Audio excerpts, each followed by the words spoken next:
Assalamualaikum warahmatullahi wabarakatuh. Perkenalkan, nama saya Safitri dengan NIM 2001110521.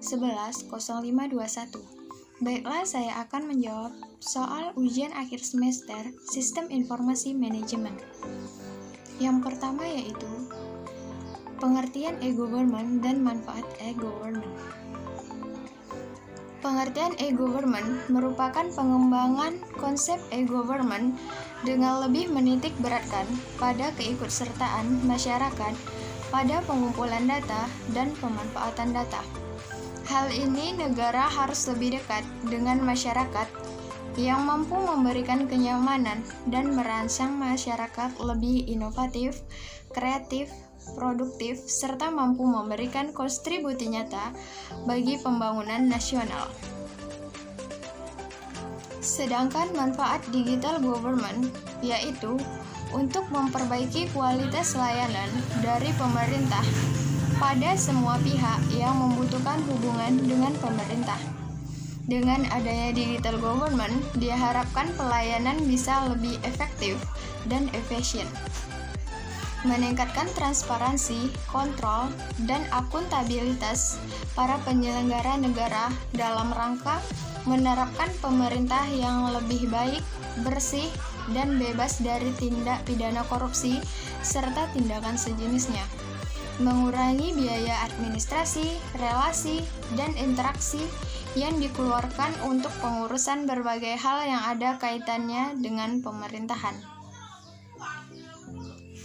Yang kedua yaitu bagaimana tahapan pengembangan inovasi pelayanan publik dengan pemanfaatan ICT dalam penyelenggaraan pemerintah. Berikut tahapannya. Yang pertama yaitu persiapan. Tahapan ini dimulai dengan pengembangan dari persetujuan bersama yang telah disepakati oleh eksekutif pada terobosan tujuan dan sasaran. Yang kedua yaitu identifikasi. Tahap ini mengembangkan model bisnis yang berorientasi pelanggan, mengidentifikasi proses strategi, nilai tambah, dan peta organisasi sumber daya pelayanan. Pemecahan tahap ini dibagi menjadi dua, yaitu rancangan teknis dan rancangan sosial.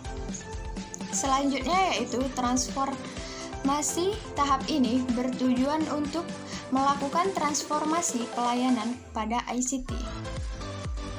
Soal yang ketiga yaitu jenis dan sistem informasi apa yang dapat dikembangkan dalam penyelenggaraan pemerintahan. Jenis informasi yang pertama yaitu sistem informasi manajemen.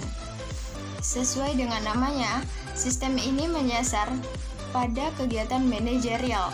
Yang termasuk ke dalam manajerial adalah setiap orang yang memiliki kedudukan dalam organisasi dan pekerjaan yang memiliki tanggung jawab untuk memanajemen pada suatu divisi atau bagian dalam perusahaan.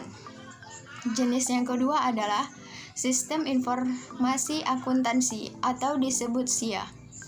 SIA merupakan implementasi sistem informasi yang berhubungan dengan sistem akuntansi dari suatu organisasi atau perusahaan. Yang ketiga yaitu sistem informasi keuangan. Merupakan sistem informasi yang berada di bawah manajemen dengan fungsi untuk mengatur keuangan perusahaan. Sistem informasi keuangan ini nantinya akan terintegrasi dengan sistem informasi akuntansi untuk masalah pencocokan datanya. Soal yang keempat yaitu kendala dan hambatan apa yang terjadi dalam penyelenggaraan pemerintah berbasis digital government. Jawabannya yaitu yang pertama, budaya berbagi informasi dalam pemerintah masih jarang. Yang kedua yaitu budaya mendokumentasikan belum lazim dilakukan oleh aparat pemerintahan. Yang ketiga yaitu kurangnya sumber daya masyarakat yang handal dalam pemerintahan sehingga penggunaan teknologi informasi kurang maksimal.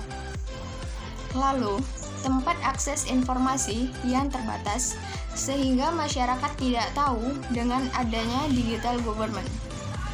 Selanjutnya, Masih mahalnya biaya untuk membangun infrastruktur online. Baiklah, sekian dari jawaban saya. Jika ada kata yang salah, saya mohon maaf. Saya akhiri dengan wabillahi taufiq walhidayah. Wassalamualaikum warahmatullahi wabarakatuh.